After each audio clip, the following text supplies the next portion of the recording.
Assalamualaikum warahmatullahi wabarakatuh.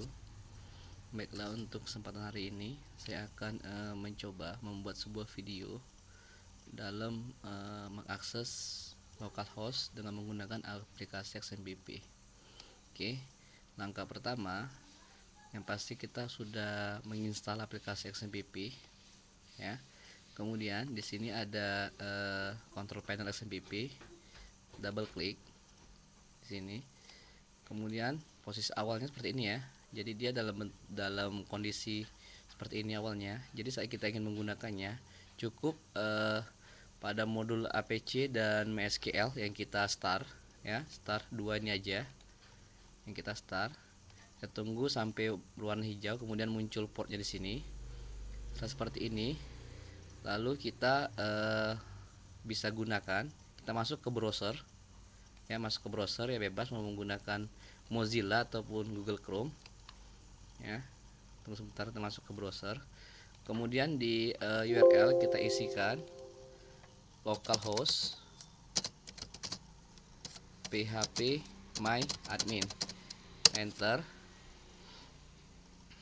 Oke, sini kita udah masuk ke halaman dari XMPP ya.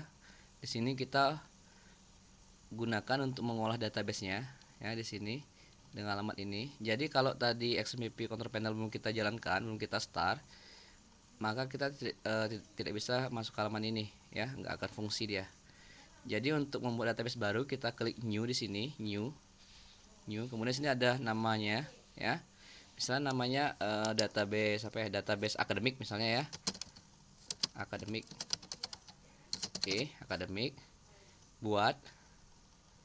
Oke, udah terbuat nih akademik, muncul di sini sebelah kiri. Kemudian di akademik ada beberapa tabel yang kita gunakan. Misalnya pertama tabel mahasiswa. Oke. Kira-kira berapa jumlah kolom di tabel mahasiswa? Kita prediksi aja ya. Mahasiswa itu biasanya ada NIM, ada nama, ada prodi, dan ada kontak atau bisa tambahkan yang lainnya. Jadi kita asumsikan ada 4 nih, 4 kolom. Jadi kita kirim aja, kita buat. Oke, udah jadi nih ya. Ini untuk kolom dari mahasiswa ya, kolom mahasiswa, tabelnya atau tabelnya, nama tabelnya ya, nama tabel atau mahasiswa. Di mahasiswa kita misalkan buat NIM. Oke, kemudian jenis datanya, biasakan NIM itu termasuk ke primary key ya. Jadi biasanya kita buat ke integer aja, integer. Karena biasa kan ini kan bilangan bulat itu. Oke, di sini juga ada keterangannya masing-masing tipe data nih, tipe data atau jenis data yang tersedia di XMPP. Oke, kemudian ada panjangnya atau lengthnya. Misalnya kita buat 10. Ini berapa semuanya? 10 lah ya, 10. Kemudian nanti bisa sesuaikan aja. Di sini bawaannya tidak ada, kita buat aja, kosongkan aja. Oke, kosongkan aja semua. Kemudian di sini ada primary ya, kita klik ya, primary karena sebagai primary dia. Oke, kita kirim primary, ini dikosongkan aja ya, nggak masalah kok. Kemudian yang kedua ada nama biasanya dia varchar ya, tipe datanya. Oke, panjangnya bisa kita buat 50. Oke, kemudian ada apalagi ini nama prodi, misalnya prodi kita buat tipe datanya varchar juga. Oke, misalnya kita buat isinya mengenai, bukan singkatan ya, bukan SCTI, tapi kalimat lengkap. Kita buat juga 50 misalnya, informasi jenisnya gitu ya. Kemudian ada kontak ini kan dalam bentuk angka nih, dalam bentuk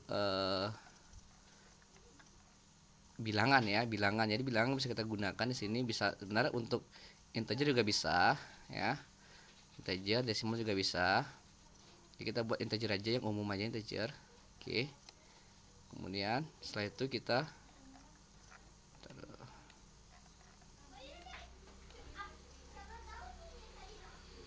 ini ketutup ini kayaknya.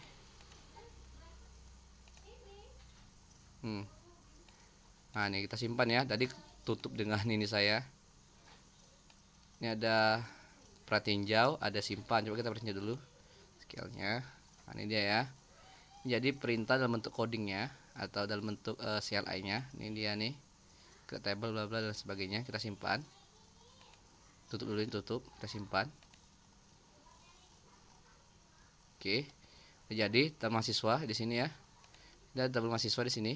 Di sini mahasiswa. Oke, dengan ini simbol kunci berarti dia sebagai primary key. Ya.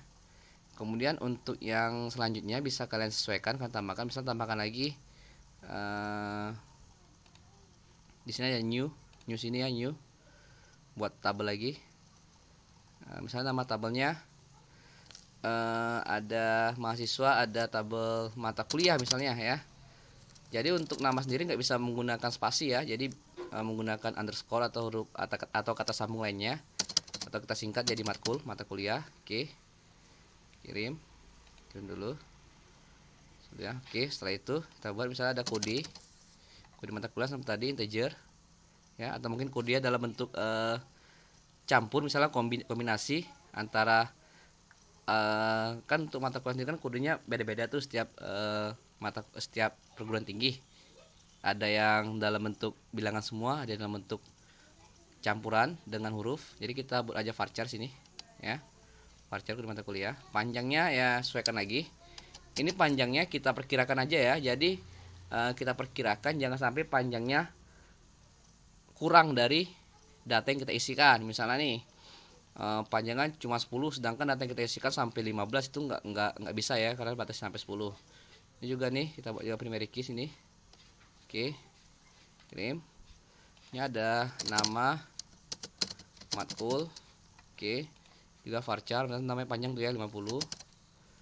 Kemudian ada apa lagi ya, SKS ya, SKS kan dikit tuh, 1 2 kita buat integer aja. Kita buat 2 ya, kan nggak mungkin sampai 3 bilangan. 3 bilangan udah masuk 100 SKS ya, nggak mungkin ya. Kita buat 2 aja, 1 pun nggak masalah. Jadi kalau saran saya kita menentukan nilai, kita tentukan lebih dari 1 gitu. Misalnya SKS kan kita tahu tuh cuma 1 digit tuh, cuman 3 SKS, 6 SKS dan sebagainya. Jadi kita lebihkan aja 1, jadi buat aja 2, nggak masalah itu ya. Saya rasa untuk mata kuliah ini aja mungkin ya, filenya ya, kolomnya ya. Jadi nanti kalau kalian mungkin ada lagi lain, kalian sesuaikan aja, kalian tambahkan aja sini dengan cara yang sama. Oke, seperti tadi. Kita simpan ya, simpan.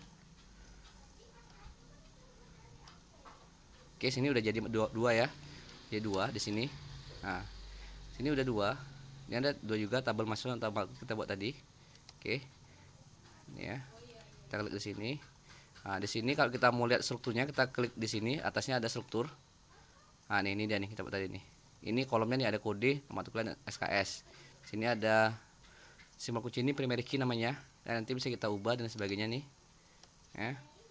Jadi untuk pembuatan database sendiri dengan menggunakan MySQL atau localhost SMPP ada 2 cara. Yang pertama menggunakan dari control panelnya langsung ke seperti ini dia ya.